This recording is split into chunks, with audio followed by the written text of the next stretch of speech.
मुख्यमंत्री को क्यों बुलाया जा रहा है, ईडी बताना नहीं चाहती। वो गवाह हैं, नहीं बता रहे। वो अभियुक्त हैं, नहीं बता रहे।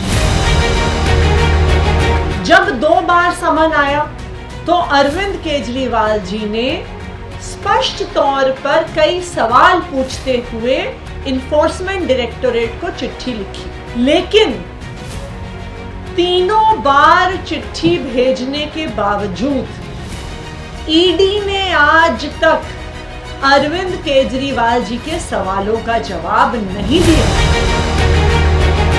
क्यों नहीं ईडी जवाब दे रही है? ईडी की जगह भारतीय जनता पार्टी के नेता जवाब देने आते हैं। भाजपा के नेताओं की बेचैनी इस बात को दिखा रही है कि ये नोटिस भाजपा के नेता बार बार दिलवा रहे हैं। हम कानून का पालन करने वाले लोग हैं और हमने बार बार ईडी से पूछा, कहा कि भाई हम कानून का पालन कर रहे हैं और आप भी करिए। आम आदमी पार्टी के बड़े बड़े नेता सुबह से ही मीडिया के सामने आ रहे हैं और बीजेपी से लेकर जांच एजेंसी ईडी तक पर निशाना साध रहे हैं। असल में आज ईडी ने अरविंद केजरीवाल को फिर से बुलाया था, लेकिन केजरीवाल घर में तो मौजूद रहे पर सवालों का सामना करने ईडी के पास नहीं पहुंचे। अरविंद केजरीवाल ने ईडी को जो जवाब भेजा है उसमें लिखा है कि मैं आश्चर्यचकित हूं कि आपने मेरे द्वारा उठाई गई आपत्ति का जवाब नहीं दिया और पहले के समन से मिलता जुलता समन फिर से भेज दिया। मैं मानता हूं कि आपके पास इन समन का कोई जस्टिफिकेशन नहीं है।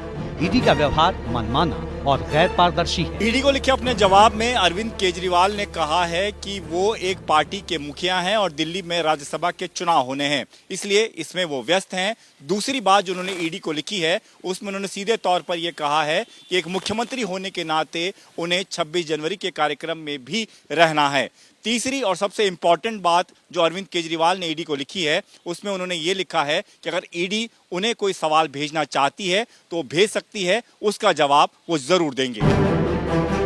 तीसरी बात, समन जारी होने के बावजूद केजरीवाल ईडी के सामने पेश नहीं हुए तो बीजेपी को हमला करने का मौका मिल गया। थोड़ी भी मर्यादा अरविंद केजरीवाल में बची है, कानून के प्रति उनका सम्मान अभी जीवित है, तो वो जाएंगे और सारे प्रश्नों के उत्तर देंगे।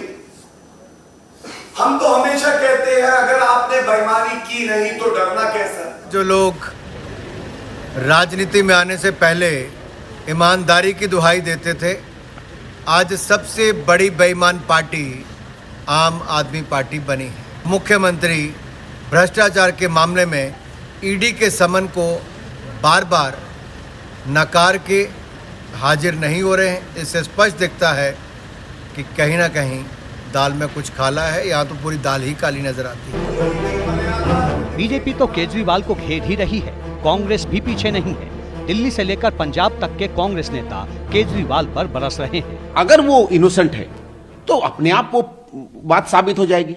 तो खुद अपने कथन पर जिन चीजों पर इन्होंने नेतागिरी की और आज बड़े नेता बने हैं, जिन चीजों को लेकर उन्होंने जनता के बीच में विश्वास अपना कायम किया, ये अपनी बातों पर तो कायम रहे। मुझे तो लगता है कि ये अपनी ही विचारधारा के सबसे बड़े धोखेबाज बनते जा रहे हैं। क्यों भाई, क्यों भाग रहे हो? टाइम चाहिए, नेशनल है, ये सब धाड़ चल रहा है दम तो जवाब दे। इस शराब घोटाले के मामले में ईडी केजरीवाल से पूछताछ करना चाहती है। उसमें सिसोदिया और संजय सिंह पहले से ही जेल में हैं।